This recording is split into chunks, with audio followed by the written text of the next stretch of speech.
இளவரசன் சுந்தர சோழரின் புத்திரன் ஆதித்த கரிகாலன் மற்றும் குந்தவை விராட்டியின் சகோதரன் வந்தியத்தேவனின் சிநேகிதன் திருவாரூர் தியாகராஜ பெருமானை வழிபட்டு அபயகுலசேகரன் எனும் பெயர் பெற்றவர்.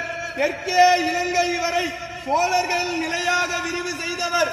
தெய்வீகமான சொல்லாற்றும் நீதிமானாக இருந்து அருள்மொழிவர்மன் சேர சோழ பாண்டிய நிலைகளை ஆட்சி செய்த மும்முடி சோழன், கலைஞர் கோட்டையை வென்ற கலைஞர சோழன், கோயில்களை கட்டிய திருக்கோயில் சோழன், மக்கள் நலன் நியாயம் காட்டிய மண்மணி சோழன், தஞ்சையை ஆண்ட தஞ்சை வல்லவன், சிவபக்தியில் சிறந்த சிவபாத சேகரன், திருமுறை கண்ட சோழன், மகா கலைஞன், மாநகர் அரசன், கடல் வீரன், சோழ வம்சத்தின் மிகச்சிறந்த ஆளுமை கொண்ட தெய்வீக அரசன், நம் பெரும்பாட்டன் பேரரசன் ராஜராஜ சோழன் வருகிறார் வருகிறார் வருகிறார்.